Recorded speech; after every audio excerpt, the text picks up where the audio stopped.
The book of Acts, chapter 25. Now, when Festus was come down into the province, after 3 days he ascended from Caesarea to Jerusalem.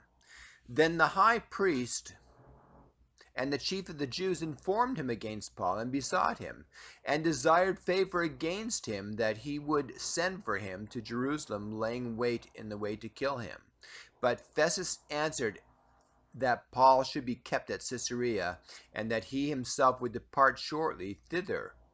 Let them therefore, said he, which among you are able to go down with me and accuse this man, if there be any wickedness in him. And when he had tarried among them more than 10 days, he went down into Caesarea, and the next day, sitting on the judgment seat, commanded Paul to be brought. And when he was come down, the Jews which came down from Jerusalem stood around about, and laid many and grievous complaints against Paul, which they could not prove. While he answered for himself, neither against the law of the Jews, neither against the temple, nor against Caesar have I offended anything at all. But Festus, willing to do the Jews a pleasure, answered Paul and said, Wilt thou go up to Jerusalem, there to be judge of these things before me? Then said Paul, I stand at Caesar's judgment seat, where I ought to be judged. To the Jews have I done no wrong, as thou very well knowest. For if I be an offender, or have committed anything worthy of death, I refuse not to die. But if there be none of these things whereof these accuse me, no man may deliver me unto them. I appeal unto Caesar. Then Festus, when he had conferred with the council, answered, Hast thou appealed unto Caesar? Unto Caesar thou shalt go. And after certain days King Agrippa and Bernice came into Caesarea to salute Festus. And when they had been there many days, Festus declared Paul's cause unto the king, saying, There is a certain man left in bonds by Felix, about whom when I was at Jerusalem, the chief priests and the elders of the Jews informed me, desiring to have judgment against him.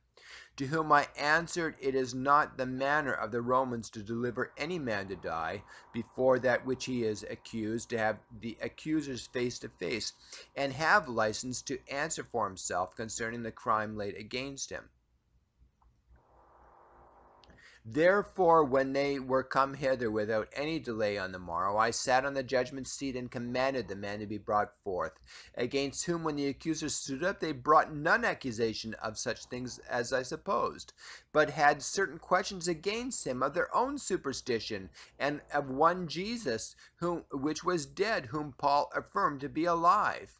And because I doubted of such manner of questions, I asked him whether he would go to Jerusalem there to be judged of these matters. But when Paul had appealed to be reserved unto the hearing of Augustus, I commanded him to be kept until I might send him to Caesar. When Agrippa said unto Festus, I would also hear the man myself tomorrow, said he, Thou shalt hear him. And on the morrow, when Agrippa was come, and Bernice with great pomp, and was entered into the place of hearing, with the chief captains and principal men of the city, as Festus commandment, Paul was brought forth. And Festus said, King Agrippa, and all men which are here present with us, ye see this man about whom all the multitude of the Jews have dealt with me, both at Jerusalem and also here, crying that he ought not to live any longer. But when I found that he had committed nothing worthy of death, and that he himself had appealed to Augustus, I have determined to send him, of whom I have no certain thing to write unto my Lord. Wherefore I have brought him forth before you, and especially before thee, O King Agrippa, that after examination had I might have somewhat to write. For it seemeth to me unreasonable to send a prisoner, and not withal to signify the crimes laid against